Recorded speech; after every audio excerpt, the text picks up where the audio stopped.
The police chief said that there was a reasonable alternative to get the boy to the police station. So he's saying, you should have let his mom take him to the police station, not the fact that he should have not been arrested, which is still, crazy as hell to me. Nobody in Mississippi sees this as wrong, as crazy, that a 10-year-old peed on the back of a tire because he had to go to the bathroom. Nobody else sees this as crazy?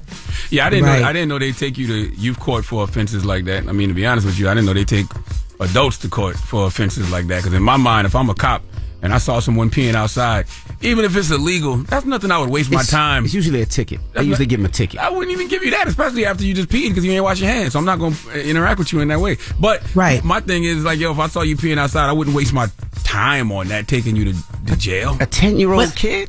Right, like what's wrong with just telling a 10-year-old, educate him, hey son, that's illegal to do, don't do that. But again, looking at 10-year-olds, particularly black boys, are seen as adults. Just to give you some stats, black youth are approximately 14% of the total youth population, but 47.3% of youth are transferred to adult court by juvenile court judges who believe the youth cannot benefit from the services of the youth court. In 2016 alone, black youth were 8.5 times more likely than white youth to be tried as adults. Latino kids were almost 3 times as likely. So this is not just something we're making up in our heads. Seeing children as adults, the chief specifically pointed out, we would have taken an adult to jail for this, so why not him? And that is the problem with this. Yeah, I mean, I'm sure everything Tez is saying is true, but also the cops in Mississippi clearly don't have anything better to do. Nah, that's crazy. There's no way you taking a 10-year-old in for peeing outside, or anybody in for peeing outside. Like, unless they was peeing on like somebody's property or something. You know what I mean? Still, but even like your superior, when you get back to the station, he's not gonna be like, "Well, what are you doing, bro?" Like, this. You want to fill out all this paperwork and somebody was peeing outside? Like, this is crazy. That's my biggest thing. Jesus Christ! Mm-hmm. All right, well, that is front page news.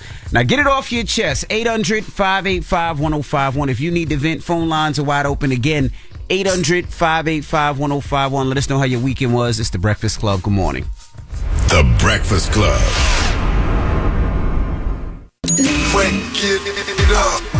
This is your time to get it off your chest. Keep calling. 800-585-1051. We want to hear from you on The Breakfast Club. Hello, who's this? What up? It's Arsenio. Arsenio, what's up? Get it off your chest, brother. I know who your mama's favorite late night host was back in the day. Oh, man, Charlamagne. You already know, man. I'm actually named after 3 black men. Garrett Arsenio, and then Garrett Morris, Arsenio Hall, and then you got Michael Ealy. Oh, so what's your name? Arsenio, Garrett, Michael? Man, we don't want to get onto all that. Too many people listening. Okay. Damn.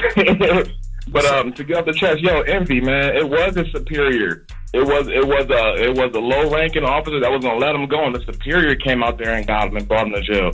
Really? That's so crazy to me. It must have been a slow night in Mississippi that night. Man, had to be.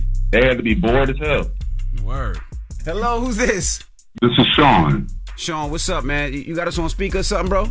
Yes, I do. No, take us off right fast. We can hear you a lot clearer, brother. All right. What I want to get off my chest is the story that y'all just covered about the 10-year-old down in Mississippi. 10-year-old, yep. I think that is ludicrous. It's not that Mississippi don't have anything better to do with their time. Listen, I moved from the South Bronx to New York, plus 50 more years of hip-hop, 50 more years of hip-hop. Let me get that off my chest. In addition to that, Mississippi, we already know how they operate. We saw what happened to the 6 officers that did what they did to those 2 black men. And we just know what time it is in Mississippi. Look, it's no mystery. It's no secret how Mississippi operates, and for them to take a 10-year-old, a 11-year-old, however old he was, into custody for relieving himself because he actually had to go, that's absolutely insane. That's ludicrous. It's just ridiculous. And once again, big shout out to hip-hop for 50 years and 50 years plus more. All right, brother. Get it off your chest. 800-585-1051. If you need to vent, hit us up now. It's The Breakfast Club. Good morning. The Breakfast Club. It's a new day. This is your time to get it off your chest.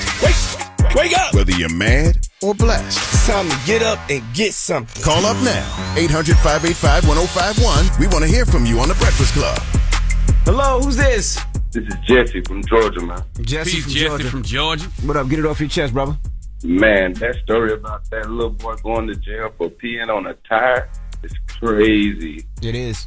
Man, I work in construction and we pee outside all the time, so wow. I've never seen nobody get a ticket or go to jail for it. Well, y'all ain't never been caught either, though.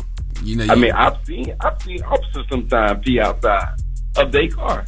That's hypocritical. I would have to make a citizen's arrest. Yeah, you gonna arrest him while he got his officer hand? with his penis in his hand. You like freeze. What's you wrong under with arrest. What's wrong with you, man? I mean, they back up in the little spot and do what they got to do, pull back off. I mean, like I said, I've done it many a times, and it is really foul. Like, I understand. I think giving the young boy a ticket is too far, but I mean, even if you gave his mom a ticket, cool. But you taking him to jail and all that, like, come on, he's a 10-year-old kid. That guy don't have no kids. I think the only time that is reasonable is if a person is drunk. Right. You know what I mean? If a person is drunk and they just whip out and pee anywhere, that's different. But if like a person really has to go and there's nowhere else to go, I don't think that's something to lock somebody up for. I agree. Hello, who's this? Hey guys, it's Tim from Toledo, your favorite white listener. I love you guys. What's hey happening? Tim, what's up? Get it off your chest. Anytime I hear these stories about these police, I feel compelled to call. About 20 years ago, me and a buddy, we were at a festival in Toledo, and as we were leaving, my buddy had to really go to the bathroom, so we getting ready to get in the car, and he went up against this tree. I was the lookout guy. I seen absolutely nobody in sight. He starts going to the bathroom, and this guy comes out of nowhere and tackles him from behind while he's peeing. You are a terrible lookout. lookout. Long story short, this dude was a cop. You're a terrible lookout. You're a horrible lookout, bro. You're a horrible lookout. It was dark out. He was in an unmarked vehicle, man. I just looked like a parked car. I apologize. I was young. I tried to be a lookout, but he got tackled. He had to go to court and get a lawyer for like indecency exposure charges.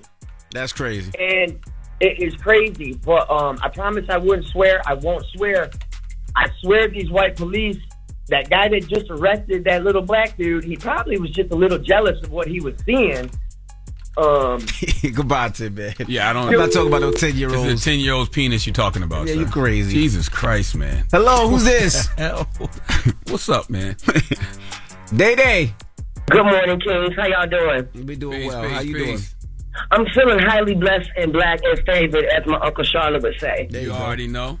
I haven't talked to y'all in a couple of years, but I had to call this morning. One, Jesus is on his way coming back when Cali get hurricanes. Man, you ain't lying. And then an earthquake? Hurricanes and earthquakes at the same time. They called it a hurricane. So I want to say, please, my people, be in prayer, because God is love and He loves y'all, and we just got to be raising Him on high for the blessings. That's right. All right, Mama. Well, The other reason I'm calling y'all is because I just dropped my baby off in Fresno at California State. Woo, woo. Okay. She's going to be a sign language interpreter, so we are highly favored and just grateful for the opportunity. But y'all, I spent all my money. All right. Well, And I good got luck to 2 her. kids that have to go to private school, so I'm calling the beg for a little cash help this morning, y'all. My kids start school Monday because VA started school a week early this year. Mm-hmm. We usually start the day after Labor Day, which would have gave us 2 weeks. Right. Oh, wow. But we don't get 2 weeks. So America, help this mother out. They got to go to Christian private school. I need to get up this tuition. Please cash out a sister something. $5, $10, it don't matter. I'm not too proud to ask for help. I need it. What's your cash app? My cash app is my name. D like dog, A like Adam, T like Tom, E-R-I-A, Holmes, H-O-L-M-E-S. All right. I'm telling you right now, there's a bunch of people listening saying, ain't no compelling story attached to that. You can't just be asking for money because you need it. We all need all need a little extra something. You gotta ask, Uncle. You gotta ask. God knows I need it. You right. All right, Mama. Get it off your chest. 800-585-1051. When we come back, we got to talk Irv Gotti. He was on Drink Champs again. And, every time Irv Gotti goes on Drink Champs, there is something. Well, we'll talk about it when we come back, so don't move. It's The Breakfast Club. Good morning. The Breakfast Club. Morning, everybody. It's DJ NV, Charlamagne the Guy. We are The Breakfast Club. Good morning. I'll tell you one thing. Today is the Monday Monday I've experienced in a long time. What you mean? It just feels like a extra Monday. These are the kind of Mondays that make me want a 4-day work week. You know what I mean? Every Monday kind of makes me feel that way. Not like this one. I don't know why. The Monday I've felt in a while. Because you took that edible. Nah, not really. I take edibles on Sunday nights a lot. But today just feel like Monday. But hello, Monday. Well, let's jump right into it. Let's get to the rumors. Let's talk Irv Gotti. Rumor has it. Call out a name, or you gossiping, or you chatty patty. I'm gossiping. This is the Rumor Report. I mean, I guess we on the Breakfast Club. This is where the tea spills, right? Now, Irv Gotti was on Drink Champs talking to Nori and EFN, and they had a discussion about Hove's Book of Hove that's at the library in Brooklyn, and talked about possibly, or he heard a rumor that Dame Dash was removed from the exhibit. And well, the famous rumor is that Dame Dash is removed from that book. Probably. I don't think Jay likes Dame.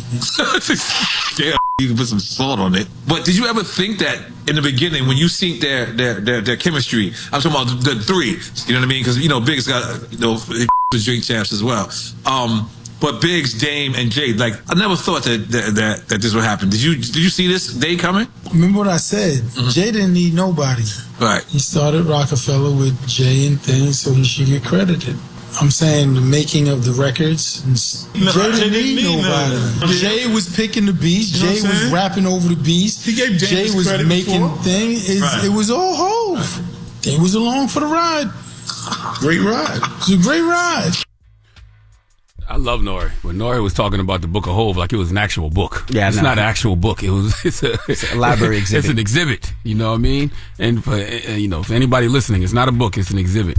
And I don't recall because I wasn't looking for it, but I'm pretty sure that there is pictures of Damon Dash in the Book of Hove exhibit. I can't sit here and say that for certain, but I'm almost positive. Yeah, and I will also say that, I think Rockefeller was as big as it was because of those three individuals. I think they all put their heads together, and Dame did marketing, Jay did the writing and this, and Biggs did this. I think it was all three of them. It was a collective that made Rockefeller as big as it was.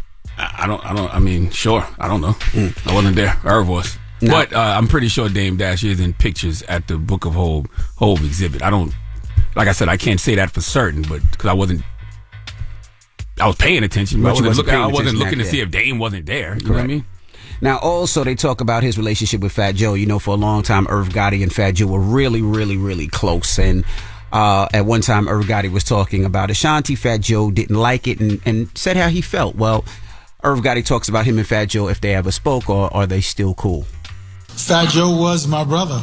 Right. I do not feel Fat Joe is my brother anymore. Yeah, and I'm like, I guess it's a cancer trait. Yes, it is. Some people will call it it's a sign. You talking about cancer? Okay. Because once you show me who you are, right, or you speak negatively about me, it's over. I mean, Irv not wrong though. If we brothers, I don't mind you having a critique, but when you use language like I'm a sucker, like you got to call, you can't pick up the phone and call me and tell me that. You can still feel that way, but it's just the fact that you did it in public and didn't speak to me. Pick up the phone and call me and tell me that. Don't tell the world that first. Maybe Joe did. I'm not sure, but no, Irv said he did. He didn't. I watched that. All right, now let's talk about Love and Hip Hop. A lot going on in Miami over the week. Tommy Lee, you remember Tommy Lee? Of course, she's from Love and Hip Hop Atlanta. She was arrested in Miami. They say she was arrested on drug charges, but this is what her team is saying. Her team is saying that she was at a restaurant after having a dispute with a disrespectful employee. Her team alleges that she was only approached by law enforcement because they are familiar with her. They chose to handcuff her and arrest her on grounds of drug possession, despite the fact that the drugs were, in fact, her friend's epilepsy medication. So they're saying that it was no coke. It was because she was arrested for, it says, first charge coke sell, and I guess attempted to something. I don't know, but they're saying it was actually her friend's epilepsy medication. Gunplay was arrested on weapons charges after he was accused of pointing a rifle at his wife and baby. Now, Miami journalist Andy Slater is reporting that Gunplay is being accused of allegedly pointing a rifle at his wife while she was holding their 6-month-old baby. Now, Gunplay has denied all allegations. The 44-year-old rapper is currently in jail with his bail set at $20,000. Now, Gunplay's wife also left a note on her social media. She said, "I just want everyone to know my daughter and I are safe. My daughter's safety is my first priority. Unfortunately, Richard is back developed a very bad drinking problem. I've tried everything in my power to help him and love him. This is a demon he has to overcome on his own. At this point, I really believe it's too late. To summarize last night's event, I asked Richard to quiet down as he scared the baby sleeping by yelling, playing Call of Duty. He started going off on me for asking him to be quiet. I tried to collect a bag so my daughter and I can go to a room while he sobers up. He didn't want us to leave and things went left fast. He was arrested last night. The weapon is in police custody. I have a restraining order. My daughter is in my custody and I'm filing for divorce. He will never get the chance to disrespect us again. Thank you for all the well wishes and prayers.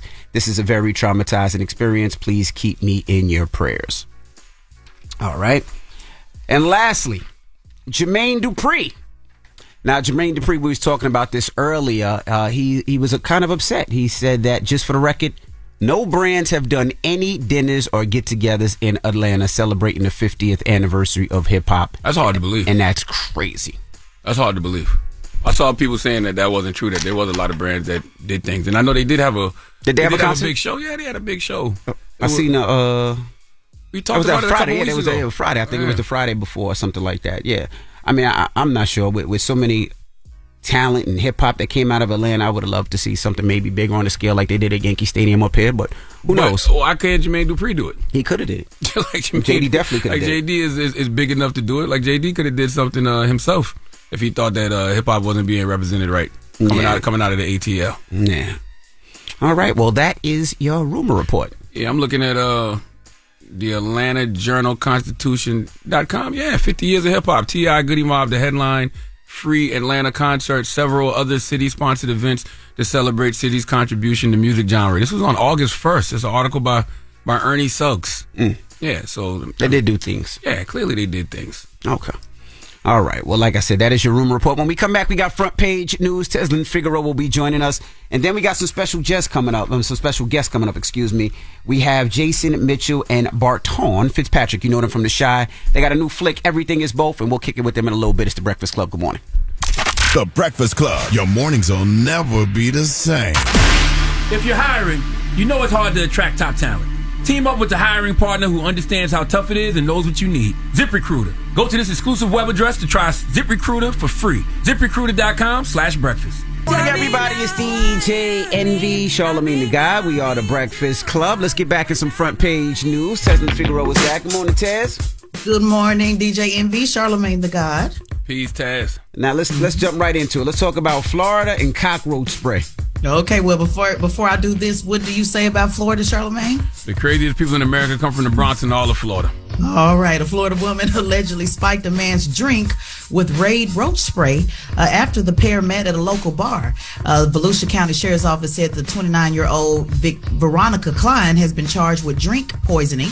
The deputies were called to her home around 4:30 a.m. where they met the man who had become ill. He said he came home with her after, I guess they met at the club and she asked him to continue drinking with her. He had 2 drinks, began feeling sick, and then she allegedly admitted to him that she spiked his drinks with the roach spray. What? The sheriff's office said that the victim told deputies that he was vomiting for about 30 minutes before he called for help, and he had become sick again while he was actually giving his statement.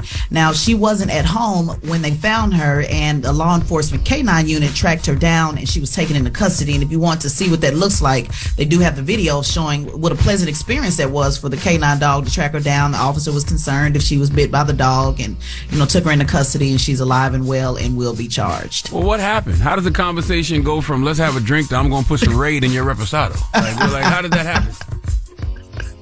I have no idea. Lord I have no idea. Yeah, was she trying to rob him? Was she trying to kill him because they just met? Nobody knows? Nobody knows. It's just saying that's just what she did. And I thought it was interesting that she admitted to him. Like, hey, yeah, I put some some roach spray. So I don't know what's going on. If that was just some... I don't know. Roach spray is strong, though, because you would smell it. Like, roach spray is very strong. Like, that's the drink I would be like, you know what? I'm not going to have this drink. Like, because roach spray is strong. Yeah, what the hell did he order that he ain't spelled it? He didn't smell the roach spray, as he was sipping it. Yeah. Right. Yeah, so I guess this was at her home. So I don't know if he, maybe she put something in the straw. I have no idea. Again, this goes back to just what you say. This is Florida. So that's just the only explanation that I can give on this story. Now let's talk New York City and asylum seekers. Yep, New York City wants to house migrants at a closed federal prison that once jailed mobsters. Now, that's not the only location that the city is considering to bring these migrants to. So let's take a listen to the report, talk about it on the other side. We got an update from the city this afternoon. We're told over 101,000 migrants have arrived in New York City since this crisis began, and that number continues to go up. We are just simply out of space. The city's deputy mayor for communications holding a news conference outside of the Roosevelt Hotel in Midtown Manhattan Friday, a site that has reached capacity for migrants. We're appreciative of what the governor and the state have done, but we need more. He says over 101,000 migrants are now in New York City, and 59,000 are living in 202 emergency shelters across the 5 boroughs, with hundreds still coming in every day. Yeah, so there's certainly an issue going on there in New York. They are suggesting that they go to the Jacob Center, Sunny dormitories, and prisons like the Metropolitan Correctional Center in Lower Manhattan, which closed in 2021 following Jeffrey Epstein's suicide. But the New York City Immigration Coalition says that the MCC is not a suitable location for anybody, let alone someone that's trying to set up a new life in a new country. So again, certainly a migrant issue that New York is having a hard time maintaining. What are the conditions of this federal prison now? Is it still built like a prison? Still built like a prison. Yeah. They're saying it's not a place for anybody to go in general. Yeah, I would think so. Where do they send these people? So yeah, if I'm seeking some sort of freedom, I don't want to go to jail. The last place I would want to be is in a prison. Yeah. Yeah. Yeah, people mad at Eric Adams. They believe that he should be here. He took I think like a 3-day trip or 4-day trip to Israel. They said to learn more about the Jewish culture. People are upset about that. They're saying that he should be here dealing with all these asylum seekers and all these he should be here doing migrants. his job. Yeah, that's what people are upset about. All right, well, that is Front Page News. All right, and listen, make sure you subscribe to Tesla Figaro's podcast, the Straight Shot No Chaser podcast on the Black Effect iHeartRadio podcast network, and follow Tesla Figaro on all social media platforms at Tesla Figaro. All right. Now, when we come back, we got actors Jason Mitchell and Barton Fitzpatrick. You know them from The Chi, and of course, they got their own flick on Tubi right now called Everything Is Both, and we're going to talk to both of them when we come back, so don't move. It's The Breakfast Club. Good morning. The Breakfast Club. This is the third time around you've been mispronouncing my name. It's Barton. Barton. When I said Barton? Barton. You know what it is? Because even with Charlamagne, his name is Leonard, right? No, it's but not. He wants me to call him Leonard. He wants me to call him Leonard. Leonard. That's my name. Barton and Leonard. His name is Leonard. You get a little money. My name not Leonard no more. My name is Leonard. My name Barton. Barton Fitzpatrick. Welcome, fellas. Thank you. How y'all feeling, man? Amazing. Yeah. Amazing. I can't lie. It's good to see y'all together, man. Clearly, y'all got cool on The Chi. Y'all became good partners on The Chi, right? Yep. Absolutely. And he's one of my favorite people to work with. You know what I mean? Like it's hard to make it feel real all the time and really lock in. You know, they got what you call dialing it in. When people are saying the words and they looking you right in the eyes, but you could tell they thinking about some they left in the microwave. You know what I mean? And it's so he's always been good to work with. Absolutely. From day one, meeting this gentleman. Because the thing was when I found out that he would be coming to the show, I knew it would be a hit just off of who he was, So my thing was if I just had a scene with him, I knew I would pop. So it's of course, y'all saw what we was able to do. I was actually able to treat him and bully him, what I'm saying? Which upped me. So thank this brother. Not just really my brother, though. Nah, no. Actually, he's you brought he's the reason why I was here the first time around. He paid for my flight and my hotel and everything. I was broke. What you mean? When my first time coming to the Breakfast Club, we was in Atlanta together. Yeah, you know what I'm saying. He took care of me. It's my big brother. Wow. God damn, Showtime couldn't pay for that. Jesus. Yeah, we got a few things to discuss with them.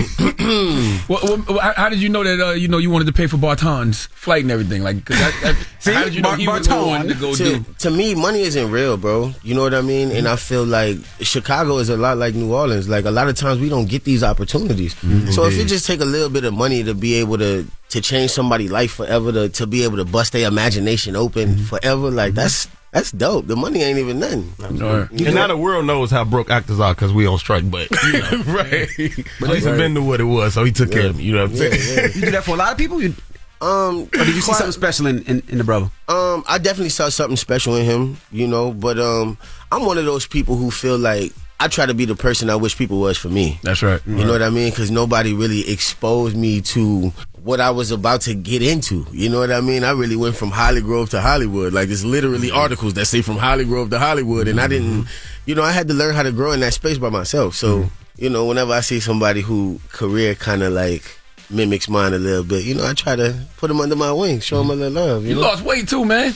I be trying to take a couple of pages out your book. But I mean, my thing is, bro, I don't have no desire to be sexy for real. You know what I mean? I feel like I already identify as sexy, so I don't need a hard ass 6-pack, and I don't need all that. You know what I mean? I hate to talk about my coworker, right? But my coworker feels like he look like Morris Chestnut No, sometimes. I don't feel like that. Morris Chestnut feels like I look like Morris Chestnut. Why your mouth open? But you know it's a lie. Like you like what coworker? You looking for another coworker in here, right?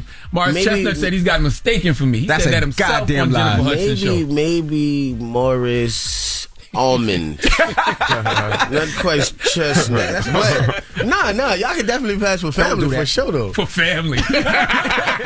Cousin. Second or third cousin on his mama's side. Now let's talk about Everything Is Both. What is Everything Is Both? Now wait a minute. Are y'all supposed to be talking about films and stuff? I thought. Well, see, this is the beauty in it, right? Because we definitely stand in solidarity with all of our actors, with the writers, because I mean, y'all need to pay us. Absolutely. What are you gonna do without us? Directors as well. AI can't do it, people. Believe me. You ain't gonna find Jason Mitchell in the computer. You understand what I'm saying?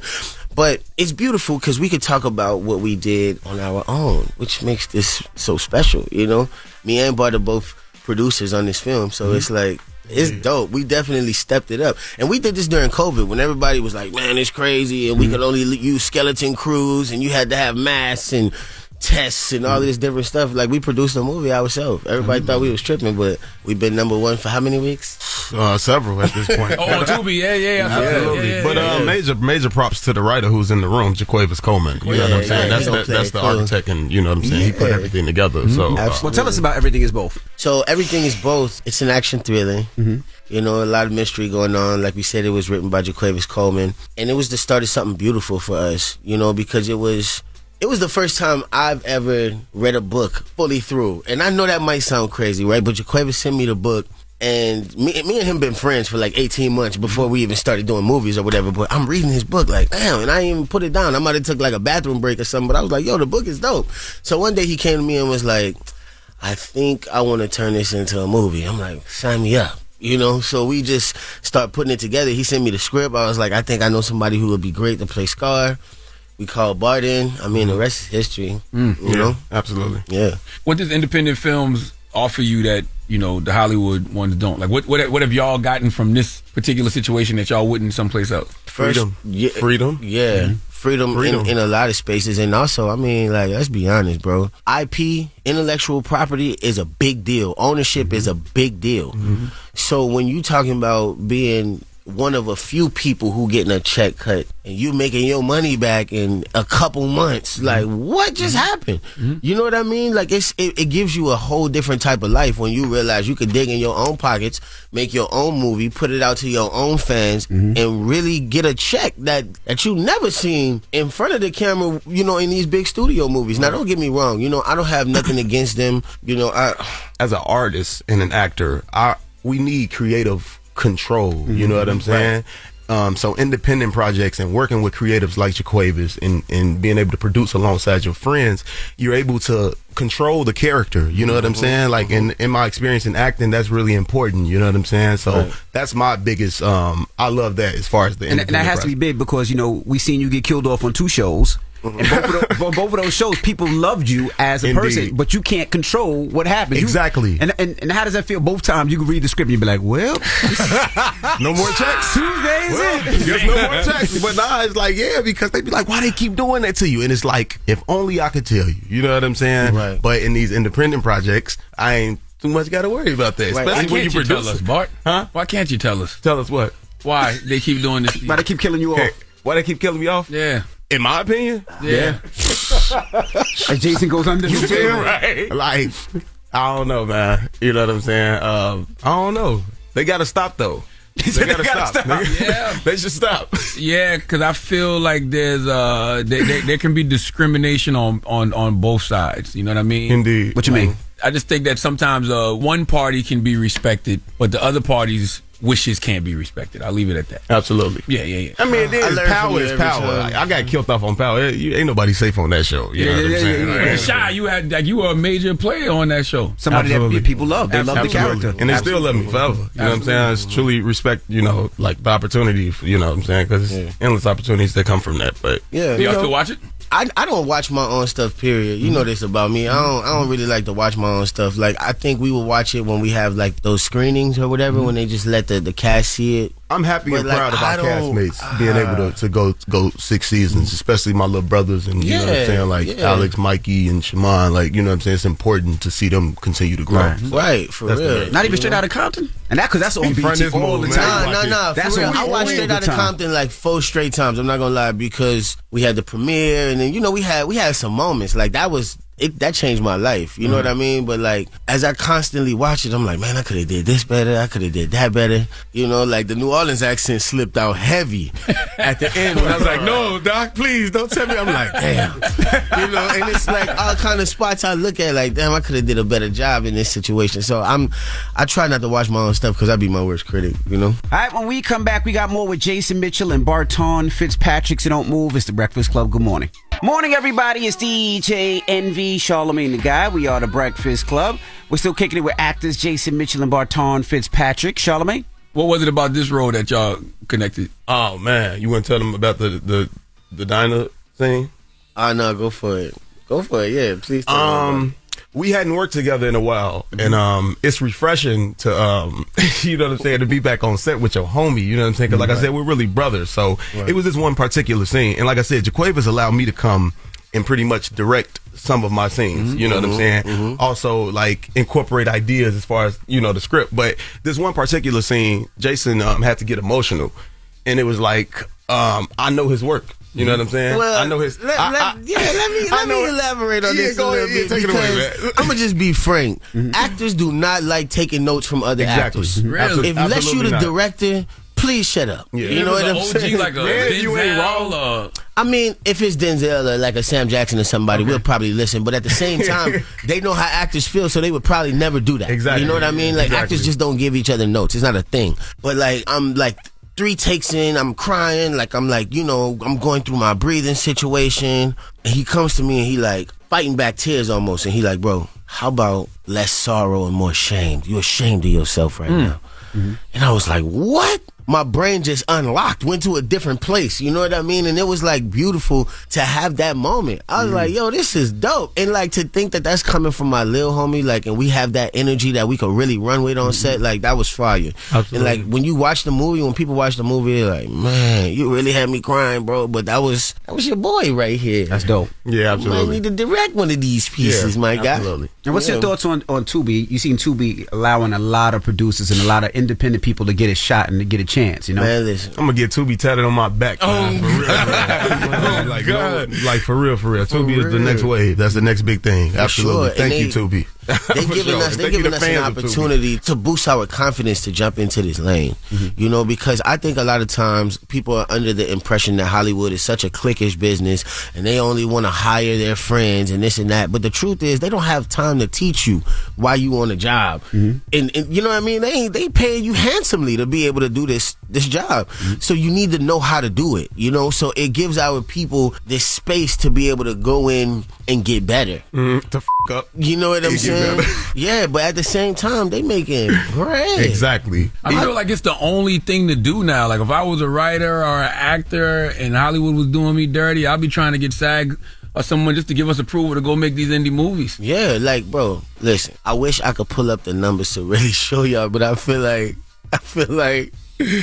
they might, you know what I mean? They might be on us too heavy after that. But like, we really making your money back that fast is crazy. Bought paid for his own flight up here this time. Exactly. So y'all made y'all got your ROI and made profit already. Exactly. But also, man, I be still missing that love. You know what I'm saying? I haven't got embraced this much since those days. You know what I'm saying? That's true. When we was in our seeing glory people days, season 1 and 2. Yeah. Now my family is calling, friends, random people stopping me on the street. Like for real. Man, nobody talks about that. Bart, you ain't lying. That's a big part of a lot of this, right? Absolutely. You know what I mean? Like people want that. Absolutely. Yeah. And I got 2 movies trending on Tubi right now. You know what I'm saying? Check out Wayward if y'all ain't seen that. Play it, you know what I'm saying? A serial killer. You know what I'm saying? Did y'all get nervous after the Chi when y'all left the Chi, like as in that y'all might have been blackballed, that people wouldn't work with y'all? Were y'all nervous at all? I went from 10 lines. I was only supposed to be in the pilot episode. So to go from that and become a series regular, I hit a stain. That's a lick. You know what I'm saying? From the crib, we already know that's a lick. So it's like I wasn't in Hollywood. You know what I'm saying? I wasn't a pivotal figure. I thought like because the show was critically acclaimed, of course, it was like endless jobs. But I realized it's a hit show, but it's still a hit black show. You know what I'm saying? So in these audition rooms in LA, I heard of the show, but I never watched. And it's like, really? You know what I'm saying? So it's like, yeah, it got to the point where even now, like, need a job. You know what I'm saying? That's why you see we doing what we doing. You know what I'm saying? But I'm very, very extremely nervous. Not necessarily blackballed or nothing like that, but it's just like, man, like you to book any, role period, that's like one in a million. So it's like, yeah, of course. Even now, every day I still worry like what's gonna be the next thing. So for sure, right. Like for me, I definitely was nervous more on the level of like I felt misunderstood when everything popped off, and everything was happening. I felt very misunderstood because nobody was educating me about my job and about my newly found fame. It was none of that, and only like 6% of us are represented behind the scenes. As far as like the below the line jobs, it's only 6% of us. So it ain't nobody to put you under their wing or be like, oh, now since you famous, here's how the next 10 years of your life gonna go. The Jamie Foxxes of the world, Anthony Andersons, Lawrence Fishburnes of the world, they'll sit you down and have a nice talk with you, but you don't call them people with your problems like, man, what I'm supposed to do when this happened, what I'm supposed to do when this happened. So I felt very much like a fish out of water, and I didn't know who to call, but the last thing you want to do is go back to where you came from. So I was like, man, I just had to start being prayed up every day. Like, it just came a thing where I was like, you know what, God, you put me in this position, so obviously you wanted to sit me down. Absolutely. Learn me something real quick, you know what I mean? And put like a whole different crew of people around me. And I wanted to say something real quick. Also, you had asked, just to piggyback off that question, I do have people like Lorenz Tate, that's family, Lamar Tate, who actually did always was on the phone with me, you know what I'm saying, giving me confidence and advice on how to maneuver through it and letting me know it's always going, you know what I'm saying? Every actor has experienced what you feeling, you know what I'm saying? You're going to continue feeling like that. So, you know what I'm saying? It is a couple people who I've been able to talk to, but also seasoned actors. One in particular, I ain't gonna drop his name, but he told me to go back and get a security job. No cap. Why security? And I'm like, what the hell? I'm like, don't you know I'm raw as hell? Like, I'm still a raw ass actor. I'm sure I'll keep making something. You know what I'm saying? But yeah, I don't know where he was at. He with said, that. go get a security job. Man told me to go work the night shift. Get a security job. That's wild. For sure. What did you learn in all of that, Jason, when you went through all of that you was going through? Like I said, for one, you let them feed you, you let them starve you. 2, if you leave yourself vulnerable for some bull to happen, it's gonna happen. And through it all, because there's a difference between being like a male and a man, right? And I think that what I was going through was pushing me out of the boy stage and forcing me to be a man. Like, and it just is what it is. Like, a lot of times, the issues that you deal with be from the past. Like, for instance, my dad, he killed himself when I was 15 years old, right? Like, I don't think I knew my father properly. So I couldn't know God properly. So I had to start fixing that part. And I just had to start growing as a man, surround myself with men. Like, I even found a Bible study group that's all men called EFL Quit for Life, and we just be in the backyard, you know what I mean? We do like Bible study like 3 different times a week just in case you miss it. They got a little podcast, everything rolling. But it's like to be around men that hold you accountable and help you point out different issues you may have. Like, it was a very enlightening thing for me, because being a father myself, like, I want to make sure I'm the best father that I could be.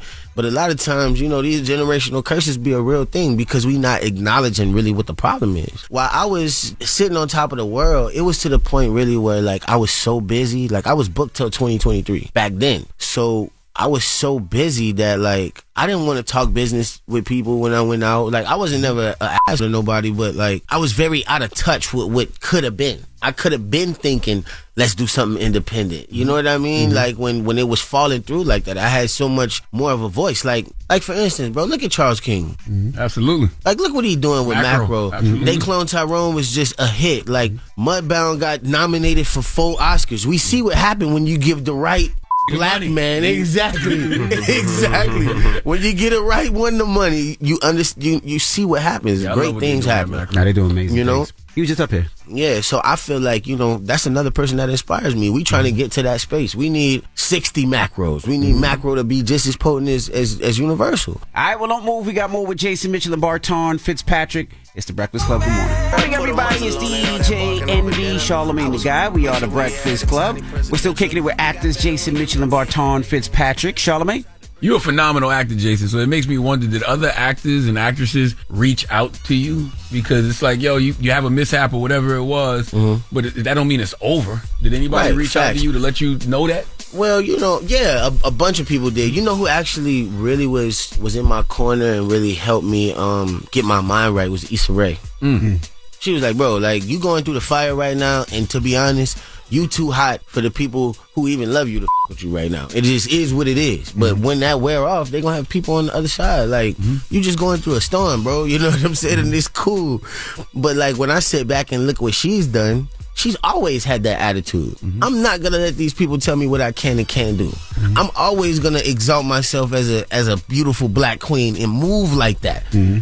So when I'm looking at what she done, I'm looking at Insecure, I'm looking at the coffee shops, I'm like, Issa me, please. Yeah, Issa got the best blueprint in Hollywood to me.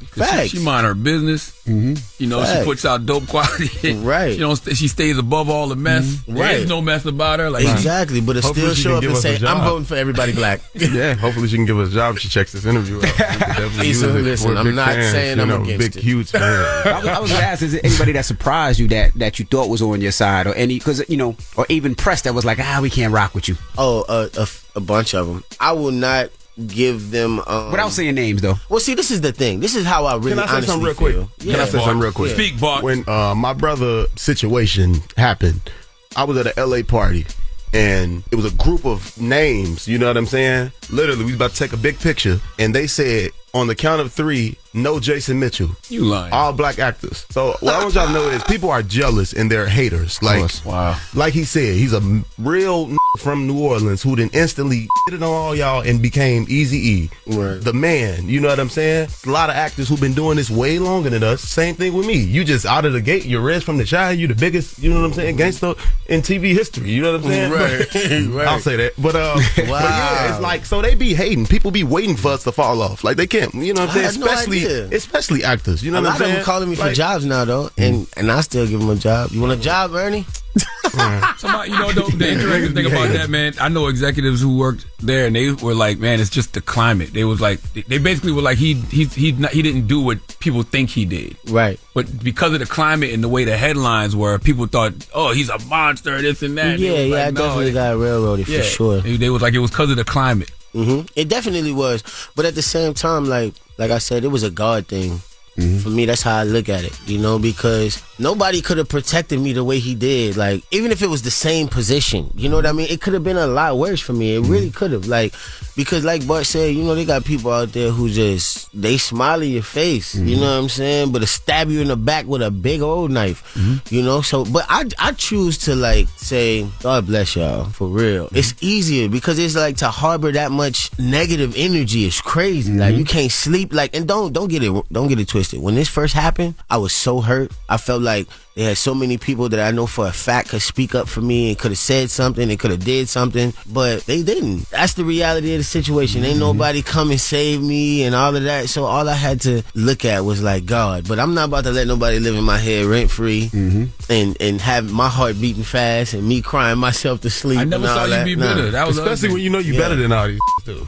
Hey, that's the thing. Confidence you can't is stop everything. LeBron from jumping from the free throw line. There's a lot of you could do to hate, but like, I'm gonna go off the glass on you every time. Indeed. You know what I mean? So it just is what it is. Like, people thought I was crazy at first. When me and Quay first started putting this movie together, everybody's like, Jason, be careful. You went through a thing, but it doesn't mean you should start doing black movies. What does that mean? Whoa. You know what I mean? What are you talking about? Don't start doing black movies. I'm sorry that if I want to do a movie with my friends, we just happen to be black. You know what I mean? I don't know what that means. Because they don't understand if LeBron goes to the Pacers is now a dynasty. You know what I'm saying? They don't understand that. Right. When Bart and Jason attach to anything, it's going to be a hit. That's what they have to understand. You know what I'm saying? And people in LA, they don't really see that. You know what I'm saying? And they had people who didn't want to pick it up at first. We was like, all right, that's cool.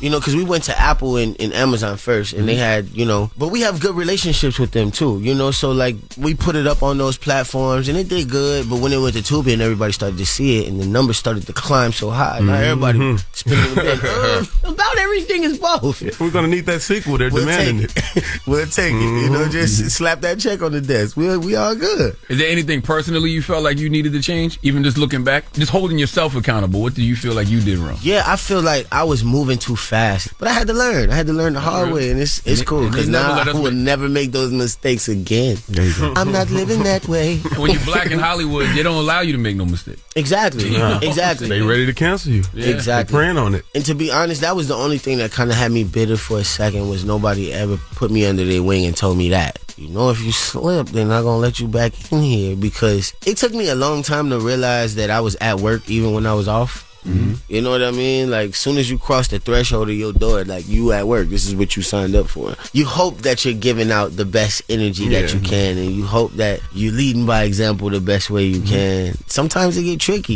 It's more than just wearing black designers. We both got on black designers, by the way. Shout out to Stevie Gudo. Shout out Thank you. Shout out to designers, man. Yeah. Shout out Sugar Hill. Yeah, Stevie Gudo. Shout him out. Stevie Gudo. Oh, yes, and yeah. This is that ooh wee. Shout out to Nikki T for putting me in that ooh wee.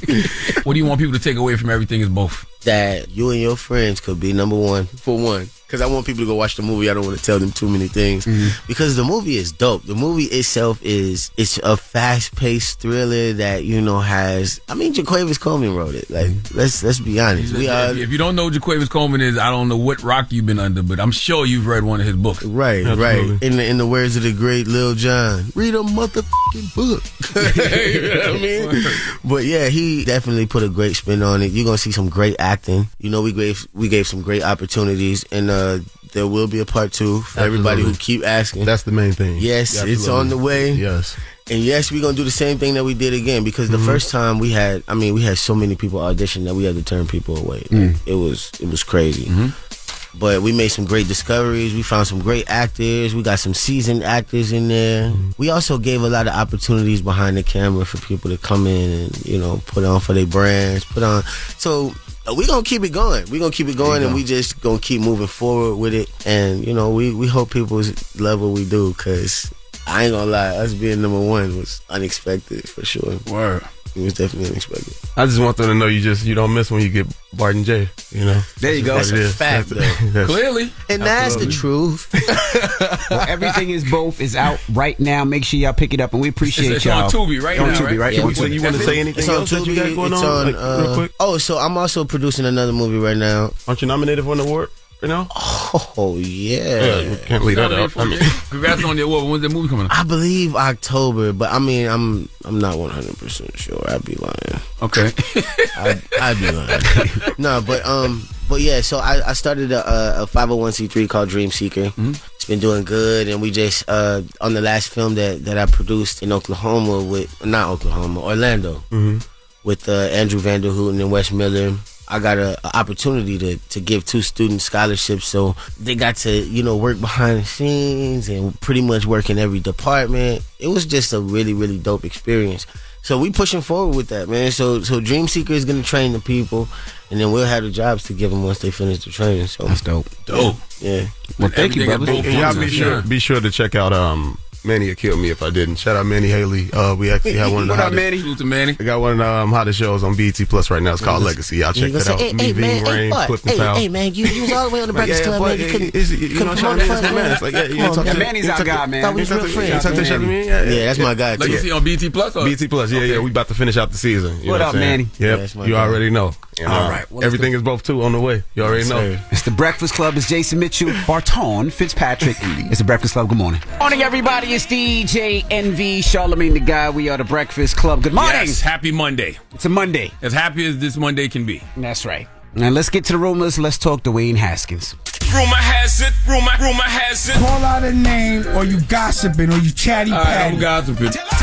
This is the Rumor Report. I mean, I guess we on the Breakfast Club. This is where the tea spills, right? Right. Now, Dwayne Haskins, of course, NFL quarterback, he was struck by a car. We reported a couple of months ago. They said allegedly he ran out of gas and he was trying to flag down cars on the highway and he was hit and killed. But now they're saying there's more to that story. It's now been 1 year since former NFL quarterback Dwayne Haskins was hit by a truck and killed on a Florida highway, and now a lawsuit has been filed by his widow alleging the star player was, quote, targeted and drugged as part of a blackmail and robbery conspiracy. The lawsuit is listing multiple people, including the driver who hit him, along with 2 restaurants, a golf driving range, and a hotel as defendants. A toxicology report found Haskins was legally drunk when he was hit by a truck last April.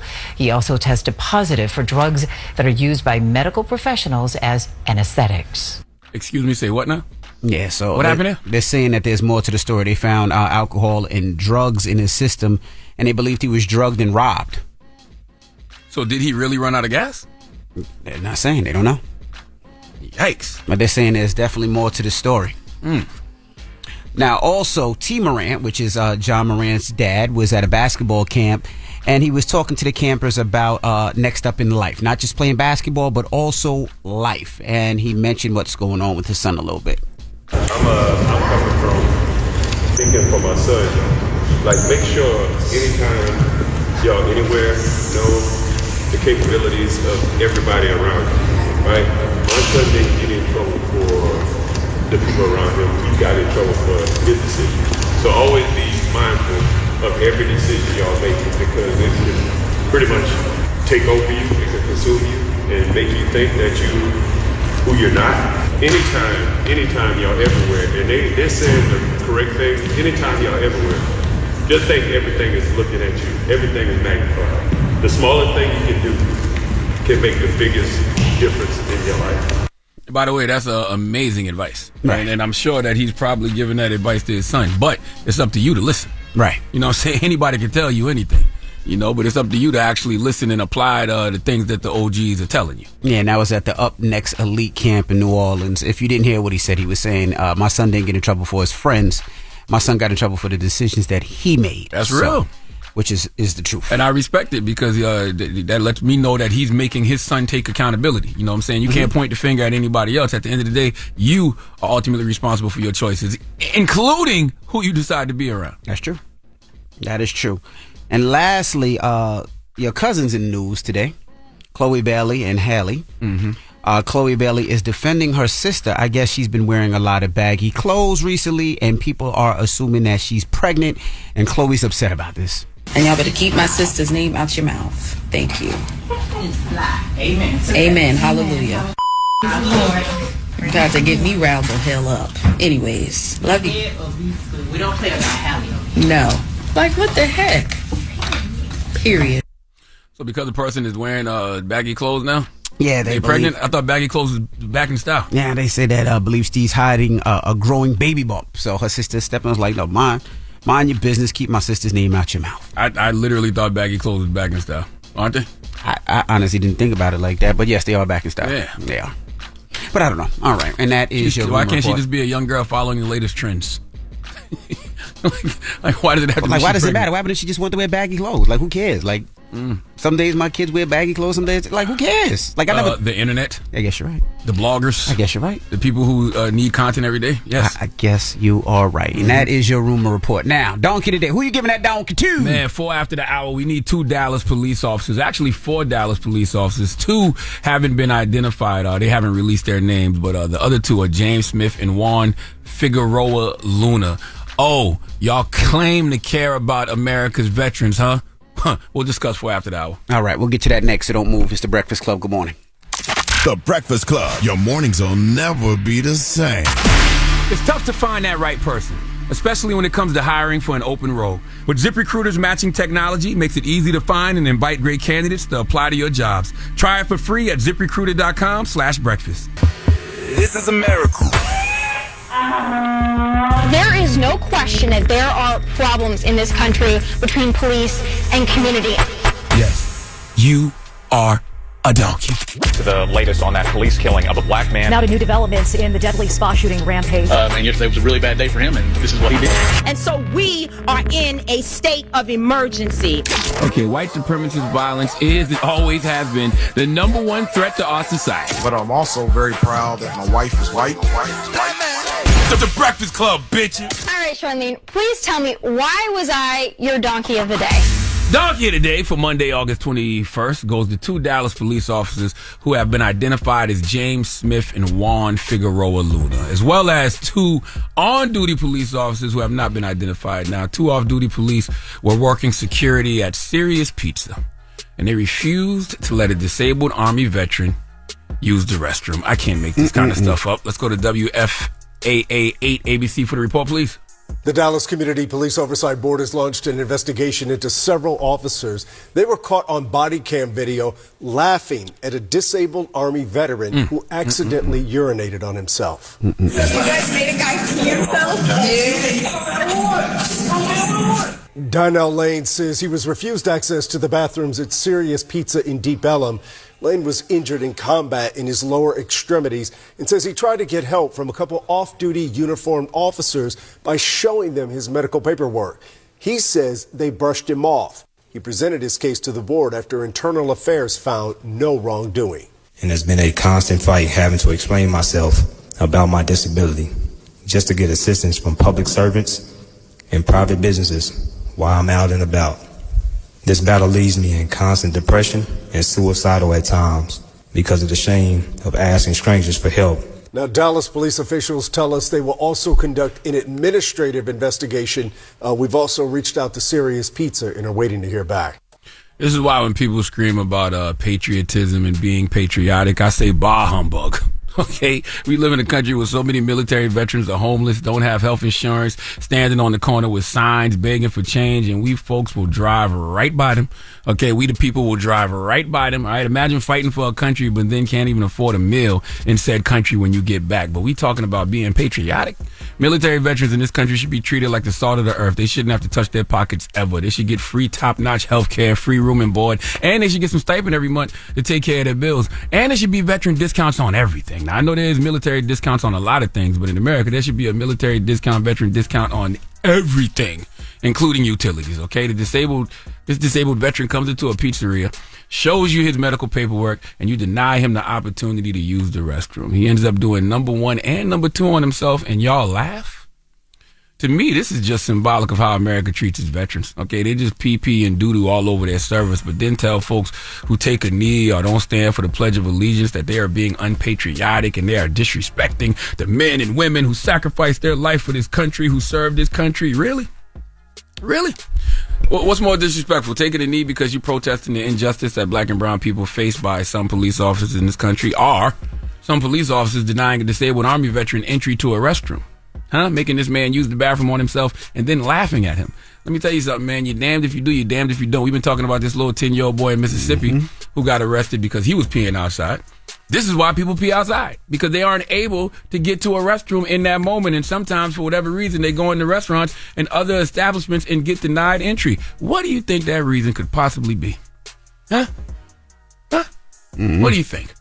Color of the skin, maybe? Maybe. Possible, Look, if restrooms are for customers only, I understand. But you're not going to sit here and tell me there aren't exceptions to every rule.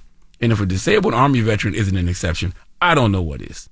All right, Harry Truman once said, our debt to the heroic men and valiant women in the service of our country can never be repaid. They have earned our undying gratitude. America will never forget their sacrifices. Harry, it will trouble you, okay, to know that America has clearly forgot. Please give officers James Smith, Juan Figueroa Luna, and the 2 officers who haven't been identified the biggest hee-haw. That's crazy. Yeah, don't just show respect to veterans on Veterans Day, people. Just a side note, quick question. How many times have you been denied going to the bathroom? Like, you go to a department store, you go to the store, and you be like, hey, I got to use the bathroom. They be like, no, the bathroom is only for workers. That happens a lot. It's happened a few times. Especially in the city. About it. Yeah. Especially the city. So, like, in a situation like that, you try to do what's right. You try to go to the bathroom. There's been many times that they'll be like, well, the restroom's only for workers. What do you do after that? I've denied myself, being that, if I see the bathroom Sometimes, most of the time, it'll say employees only. And I'll be like, oh, well, I'm not an employee. So I don't even bother to ask. You know, I've denied myself. Because in certain situations, even with kids, and you have 4, I got 6, you know that there is no hold it sometimes. Sometimes when they got to go, they got to go. Absolutely. All right. Well, thank you for that donkey today, sir. Yeah, say peace, BET. Peace, BET. Everybody else, let's open up the phone lines. 800-585-1051. Now, Joe Coy was here on Friday, and we had an interesting conversation about kind of moving on. And he said that him and his baby mother, they live across the street from each other. He actually bought the house across the street so he could be closer to the kids. We were divorced for a reason, but we're great friends, and she's a great mom, and I'm a great dad, and together we're raising a great son. So you bought a house across the street? Yeah, I bought a house right next to mine. You balling, Joe. Yeah. You ever look out the window to see what they doing? Like, what are they doing? No, I don't care, man. And every great moment that happens with me, I fly her out. You know what I mean? Mm-hmm. When I did Madison Square Garden, of course I'm not just going to share that moment with my son. I want his mommy there as well. That's so dope. Is it a deal breaker if you're involved with another woman and they are like intimidated by the relationship? Done. Bye. Ooh. Wow. Yeah, the minute you give any type of hate or anything on my son's mommy, it's like gone. Take care. Have a bad day. Well, let's open up the phone lines. 800-585-1051. Let me start with you, Charlamagne. Are you that mature? Could you do that? Could I do that? Yes. I don't even want to think about a scenario like that, but yeah. I'm not that mature. Yeah, I respect what Joe Coy is doing because he's putting parenting I get it. over dating. Yep. You know, in any relationship that he could have. He's denying himself in a lot of ways. Because what if he likes a woman, but, you know, that woman doesn't like the arrangement that he has with the mother of his child? But he's saying, okay, well, you got to go because I care about parenting and, you know, the mother of my child more. I respect it. I understand, but across the street? Like, look out the window and see? I mean, if you got the money to do it, I respect it. And I feel like I contributed to that money because I bought a bunch of Joe Coy's merchandise last week. I seen that. Okay? I seen that. After he come up here shaming me for no damn reason. Well, I mean, that's the least you should do. Buy some of his merch because you don't go to none of his shows. I'm going to his show. I bought the merch to wear to go to his show that I'm going to on November 10th or the 11th. And you're the type to put it on and stay on the couch. That's you. No, that's stupid. Who gets dressed up to lay on the couch? Nobody does that.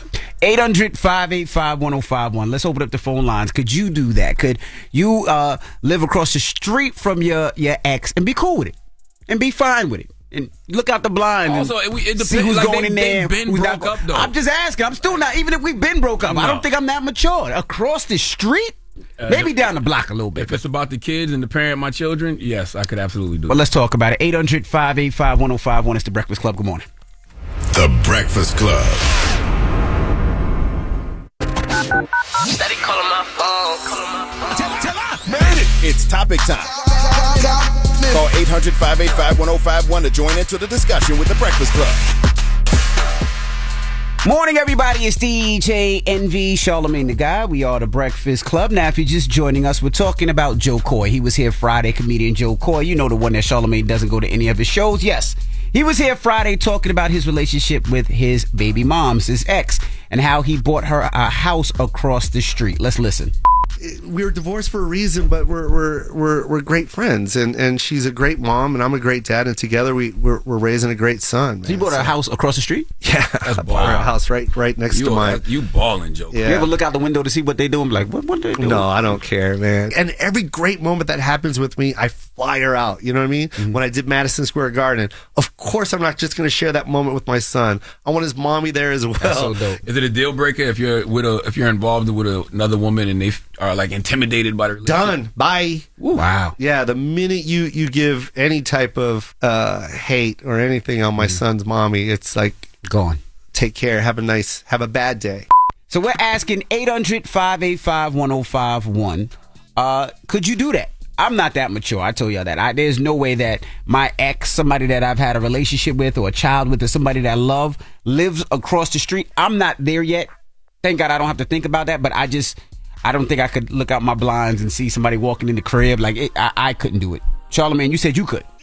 If it was about the kids, yeah. Because at the end of the day, nothing comes before me being a great parent. And you know as well as I do, when it comes to children, man, you have to micromanage kids. You know, like you have to, you know, be on top of them every moment of the day, especially when they're younger. So for me, I don't personally have a problem if him and the mother couldn't work out And Joe Coy has the money. Clearly he does, because I bought 4 items off his website and they were $300 for his merchandise. So clearly he's making the money. You got some so bread. if you got the money to where you can have the mother of your child in the same neighborhood as you, or right next door, and it's all about raising the kids, I personally don't have a problem with it. Hello, who's this? TJ from Atlanta. Hey, TJ from Atlanta, talk to us. Hey, man, I think he said that because it sounded good on the radio. What you mean? To keep his wife happy. You say something good, keep your wife happy on the radio. That's not his wife. That's not his wife. That's his baby mom. That's his ex. His baby mom, to keep her happy. Sometimes you got to keep the female happy. Would you do it, TJ? But I couldn't do it. I don't think you can do it in 2023 like that. I know y'all gentlemen been married for a minute, so the same females ain't the same these days. Listen, I don't even know how long Joe Coy and his baby mama have not been together. Right. You know what I'm saying? Like, they could have not been together for a while, and those feelings of love and romantic stuff is over. That's true. And it's all about the child. That's true. And if that's the case, I respect it. John, what up, John? Yo, what's going on, fellas? How you doing? What's up, brother? You said you living that life right now. I'm living that life right now, man. I think that's the greatest thing. I think it's very wise for you to, be next door to your baby moms, man. Any opportunity to be around your kids closer is the way to be. How long? I'm not as fortunate enough to have that opportunity to have her living next door, but if I did, man, she would be. How long have y'all been broken up? My son is 15, so we've been broken up 15 years. We went through the turbulence in the beginning, but then we realized that it ain't worth the headache, and ever since we clicked in and figured it out, parenting's the way to go. I mean, ain't no stress. But you live across the street from each other, you said? We don't. We live like 2 minutes away from each other, but see, that's the difference. Well. 2 minutes away, I ain't mad at, but right across the street, you see everything that's going on. I don't need to see everything. Oh, mind your business. And you do need to see everything in regards to your children. Not your baby moms, though. But you ain't paying attention to her, because that's not what your concern is. Your concern is the child. I ain't that mature. Margarita. Demon. Hey, good morning. Good morning. So we're talking Joe Coy and the fact that he purchased a house across the street for his ex. Could you do that? What's your thoughts on it? Honestly, I couldn't do it, right? But if I'm in a relationship, or if I'm in a situation where my ex-husband, we're broken up, and it's not like a bad breakup, it's amicable, we're both mature about it, I don't see a problem. I wouldn't do it that way for him to do it. Okay. Y'all do realize this ain't about y'all and y'all little ashy relationship y'all had. This is about that beautiful little child that y'all created. Okay? I gotta be a little ashy. No, because if there's an issue between me and this person that I now, divorce to go back. Right? So if there's an issue, I don't want you to be directly across the street from me if we're going to be, ridiculous about it. If we cannot be, mature, then no. And then on another note, nobody said it was mature when Kanye did this. No one was throwing around that word when Kanye did it. Well, Kanye's not mature. Yeah, I don't think Kanye did it to raise the kids. I think he was doing petty. Yeah, I don't think. I mean, listen, I can't say why Kanye did what he did, but I know Kanye was attempting to do it, and I think because of the fact that we saw how volatile it seemed like that relationship was being on social media. Well, he was attacking Kim in the media. That's at that my point. So when he did that, it seemed like, okay, this is stalking. This is going too far. Right. It's not like we saw them having a pleasant relationship amongst each other in the media. 800-585-1051. If you're just joining us, we're talking about Joe Coy, comedian. He stopped through Friday. And he actually purchased his baby mom's, a house across the street. Could you do that? Let's discuss. It's the Breakfast Club. Come on. It's topic time.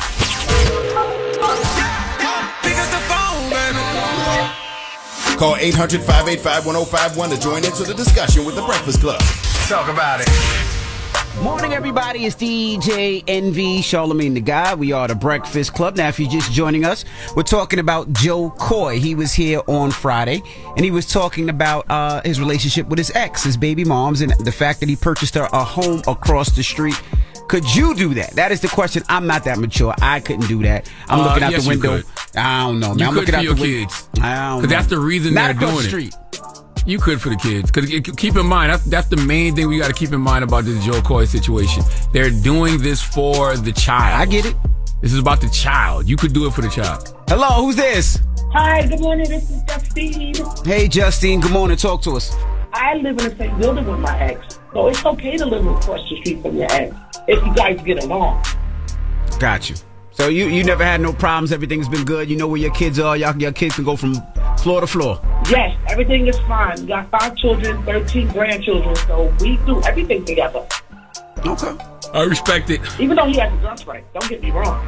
Uh-oh, what that mean? That ain't your business. See, but you see that the fact that she said it is her business. It's not my business. When she come over to visit, I do not go upstairs. I say hello to her, and I go about my business. I respect we get it. along. We've been together for like 30 years, but we broke up last year. But we live in the same building, so we good. Does the girlfriend look better than you? No, she's cute, though. No, okay. Not gonna lie. Okay, all right. I'll give her a compliment. Yeah, she's cute. You proud of him? Yeah, he's a DJ, so he's doing his thing. Yeah. He's doing his thing. He doing his thing. See what I'm saying? See what I'm saying? She is the girl cute? She ain't cuter than me. Hey, by the way, she cute, but she ain't better than me. When a black person say they doing their thing, they hating. You know what I'm saying? They hating. They don't want to make it seem. They don't want to seem like a hater, but they hating. He a little DJ. He doing his thing. He a little DJ, make a little money. You got a little girl. Hello, who's this? Hey, this is Blair from Temple. Blair, what's up, brother? What's up, man? Hey, so on the subject, man, I feel like Joy Corey should let his be a baby mama go. I mean, I feel like he still wants to be with her, want to have her that close, you know? I don't agree with that. I really don't. What? I think it's all about the child, man. That's your child. The child should come before anything. I don't care what happened in y'all relationship between y'all two. If y'all got children come before anything else. Onika. Hey, morning. Good morning, Onika. What's your thoughts on this, Onika? I think there's nothing wrong with it. If I had that type of money, I would love to get a house next door to my kid's father. You would just prefer the house from the kid's father. You don't care where it is, though. No. Like, I'm in a situation I've been with around 15 years now, and I just feel like it's not working out. But for the kids' sake, I still want them to be close. I don't want to be enemies. Okay. Well, thank you, Mama. Hello, who's this? Name is John. How you doing, man? What's up, John? Talk to us. What's your thoughts, brother? Yeah, I think it's an awesome thing that he's doing that. I feel like if you have the means to do it, then why not? I mean, your family is important. You know, your kids is the most important thing. I mean, and anybody that comes into your life after the fact, I mean, they have to fall in place. Okay. Thank you, brother. Yep. So what's the moral of the story? Man, the moral of the story is everybody needs to have more emotional intelligence, man. And remember, it's not about you. It's about the goddamn children. Right. Okay, this is not about you and how you feel about this person moving on and this person having people in and out of the house. It's about you and that child. Because that's the only reason you would be doing this to begin with. You're doing this because you want to micromanage your kids, and I don't have a problem with that. All right, so let's say your girl has a house across the street, right? And you're looking out the blinds and the real Morris Chestnut walks in the house. How that gonna make you feel? I would wonder why Morris Chestnut cheating on his wife. Yo, shut up. I would wonder why Morris Chestnut is all of a sudden stepping out on his long time boo that he's had. You know what? You know Morris has been married for a long time, right? Oh my goodness. I don't even know why you would do that to that man. All right. Well, I'm sorry, Morris, that envy would just throw you in a hypothetical situation because we know black men don't cheat. So I don't know what his problem is. Oh my goodness. All right. When we come back, we got your rumor report. We got to talk Cardi B.